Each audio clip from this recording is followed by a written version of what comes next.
तर प्रत्येक निवडणूक काही महत्त्वाच्या मुद्द्यांभोवती, काही महत्त्वाच्या घोषणांभोवती फिरते। प्रत्येक निवडणुकीत अशाच काही घोषणा ट्रेंड सेटर ठरतात। सध्या महायुतीकडून अशा काही घोषणांचा प्रयोग केला जातोय, त्या म्हणजे बटेंगे तो कटेंगे आणि एक है तो सेफ है। काय आहे या घोषणांमागची रणनीती आणि महाराष्ट्रात या घोषणांचा काय परिणाम होणार, पाहूयात। इसलिए मैं कहता हूं, एक है तो सेफ है, एक है तो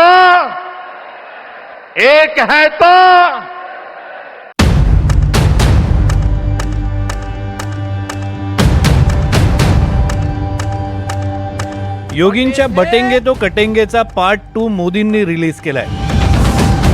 तो म्हणजे एक है तो सेफ है। एक है तो सेफ है। महाराष्ट्राच्या निवडणुकीत महायुतीच्या भात्यातली ही अस्त्र। हरियाणातल्या निवडणुकीत बटेंगे तो कटेंगे योगींची ही घोषणा सुपरहिट ठरली। आता महाराष्ट्रात या घोषणांचे प्रयोग सुरू झाले। नेक रहोगे, एक रहोगे तो नेक रहोगे। बंटे थे, कटे थे। गुलाम इसलिए हुए थे क्योंकि जाति के नाम पर बटे थे, क्षेत्र के नाम पर बटे थे, भाषा के नाम पर बटे थे, तमाम वादों के आधार पर बटे थे। एक रहेंगे तो नेक रहेंगे, और जब बटे थे तो कटे थे। आज बटना नहीं है, एकजुट होकर के कार्य करना है, और एकजुट होकर के कार्य करके भारतीय जनता पार्टी के महायुति गठबंधन को फिर से महाराष्ट्र की सत्ता सौंप करके महाराष्ट्र के अंदर मोदी जी के नेतृत्व में भारत चल रहा है। महाराष्ट्रात प्रचारासाठी मोदी आले आणि मोदींनी बटेंगे तो कटेंगेचं पुढचं वर्जन दाखवलं। कांग्रेस ने जब धर्म के नाम पर ऐसे ही साजिशें रची थी तो देश का बंटवारा हो गया था। अब कांग्रेस एससी, एसटी, ओबीसी समाज की एक जाति को दूसरे के खिलाफ खड़ा कर रही है।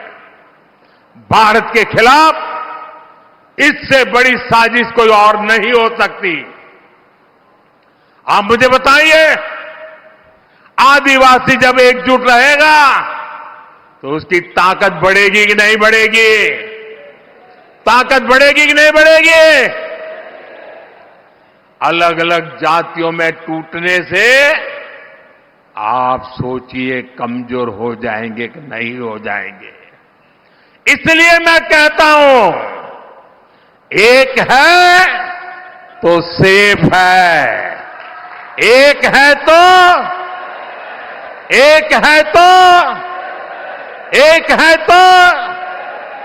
हमें एकजुट रहकर कांग्रेस के खतरनाक खेल को नाकाम करना है। योगीजींनी आपल्याला सांगितलं, बटेंगे तो कटेंगे, बटेंगे तो कटेंगे। आणि आपल्या देशाचे प्रधानमंत्री माननीय मोदीजींनी संदेश दिलाय, एक रहेंगे तो सेफ रहेंगे, एक रहेंगे, एक रहेंगे, एक रहेंगे। आता भगव्याचा एकत्रित हुंकार या ठिकाणी दिसला पाहिजे। विरोधकांनी मात्र बटेंगे तो कटेंगे आणि एक है तो सेफ है या महायुतीच्या घोषणांना विरोध केलाय। भाजप निवडणुका धार्मिकतेकडे नेत असल्याचा आरोप शरद पवार यांनी केलाय। तर 4 भावांना एकत्र आणू शकले नाहीत असे योगी आम्हाला बटेंगे तो कटेंगे काय शिकवणार, असा सवाल संजय राऊत यांनी केलाय। बात ऐसी है कि यहाँ अथवा से कम्युनल करने की यह साजिश है। कम्युनिज्म को ताकत देना और उनके दृष्टिकोण है। इससे समाज का नुकसान होगा। जो social justice and social integrity, इस बारे में इसके खिलाफ ये इस तरह के स्टेटमेंट है। इलेक्शन आते हैं जाते हैं, मगर आम लोगों में ऐसा माहौल होना चाहिए कि इलेक्शन कम्युनल लाइन पर नहीं जाएगा, मगर ये कॉन्शियसली कम्युनल लाइन पर इलेक्शन लेने की साजिश है, क्योंकि उनको अंदाज़ा आया है कि लोग उनके हाथ में हुकूमत नहीं देगी। त्यांनी आमचा पक्ष वाटला, बटेंगे, राष्ट्रवादी काँग्रेस बटेंगे बाटला, पण हीच वेळ भविष्यात सत्ता त्यांची गेल्यावर ते सुद्धा बटेंगे, झुकेंगे और नष्ट होंगे, हे त्यांचं प्रार्थना आहे, भविष्य आहे या पक्षाचं। योगींच्या संदर्भात बटेंगे तो कटेंगे असे पोस्टर्स मुंबईत लावले जातात, हे मला आश्चर्य वाटतं।